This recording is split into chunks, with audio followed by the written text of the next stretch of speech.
시선이 어디를 향하느냐가 중요합니다. 시선이 향하는 곳이 우리의 삶의 방향입니다. 우리의 시선이 어디에 머물고 있느냐도 중요합니다. 우리의 관심은 우리의 시선이 머무는 곳에 있습니다. 우리가 무엇을 보고 있느냐가 내 삶의 퀄리티를 결정합니다.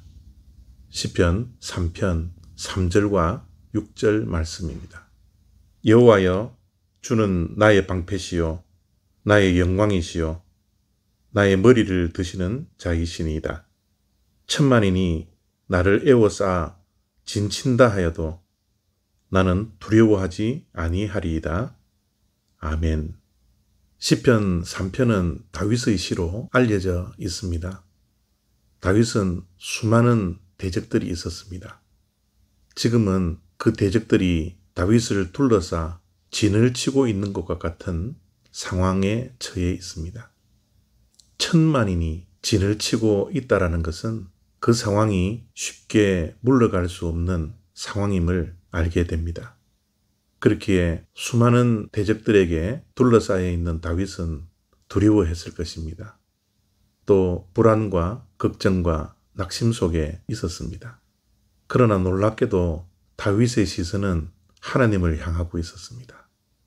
다윗은 자신의 시선을 하나님께 머물게 함으로 하나님께 집중하고 있었습니다.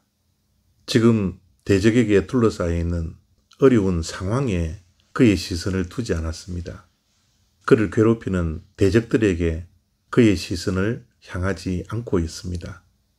다윗은 오직 하나님께 시선을 향하고 하나님께 시선이 머물러 있다라는 것을 말씀을 통해서 확인할 수가 있는 것이죠. 다윗은 확신했습니다. 그가 바라보는 하나님께서는 그의 방패시요 그의 머리가 땅에 숙여지지 아니하도록 머리를 일으켜 세워주시는 분이라는 것을 확신했던 것입니다. 얼마 전 출애굽기를 우리가 묵상을 했는데요. 광야 생활 하는 가운데 이스라엘 백성들의 모습을 보십시오. 그들이 처해 있는 광야라는 환경을 바라보았을 때는 모든 것이 결핍되었습니다. 마실 물이 없었고요. 먹을 음식이 없었습니다. 모든 것이 부족한 상황이었습니다. 그 상황을 보니 그들은 불평과 원망과 다시 애굽으로 돌아가려고 하는 그런 요구를 하나님께 또 모세에게 했던 것이죠. 그러나 그들이 광야 생활을 하는 동안 하나님의 임재의 상징이었던 불기둥과 구름기둥을 바라보았을 때는 그들은 하나님께서 약속하신 그 약속의 땅을 향하여 앞으로 전진했던 것입니다. 무엇을 보느냐에 따라서 어떻게 살아가느냐도 결정될 수 있는 것이지요. 바다를 걸었던 베드로가 기억나십니까? 풍랑을 바라봤을 때는 바다에 빠질 수밖에 없었지만 예수님을 바라보고 그의 시선이 예수님께 머물러 있을 때 그런 바다를 걸을 수 있는 기적을 맛보았던 것입니다.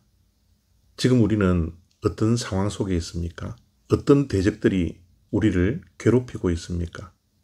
어떤 대적들이 진을 치고 우리의 상황을 어렵게 하고 있습니까? 우리 각자가 다 다르게 힘들고 어려운 상황들이 있을 겁니다. 괴롭고 낙심스럽고 두렵고 좌절될 실망스러운 상황도 있을 것입니다. 그러나 오늘 시편 기자를 통하여서 우리의 시선이 우리 주변에 있는 상황에 머물러 있는 것이 아니라 우리 주변에 우리를 괴롭히는 사람에게 우리의 시선이 향하고 있는 것이 아니라 오직 하나님께만 우리의 시선을 향하고 머물라고 말씀하고 있습니다. 우리의 시선이 하나님께 향하지 않도록 우리의 시선을 빼앗기는 상황들이 얼마나 많은지요. 우리의 시선을 이탈하지 않는 것이 우리의 힘입니다. 우리의 능력이 됩니다. 우리의 시선을 여호와 하나님께 고정시키고 우리의 시선을 빼앗기지 않는 하루가 되어지기를 바랍니다. 어떠한 견고한 진을 친 힘들고 어려운 상황이라 할지라도 하나님께 우리가 시선을 향하고 머물 수만 있다면 하나님께서 우리의 어려운 상황을 직접 싸워 이기게 할 것입니다. 이 믿음이 저와 여러분들에게 계속 이어지기를 바랍니다. 감사합니다.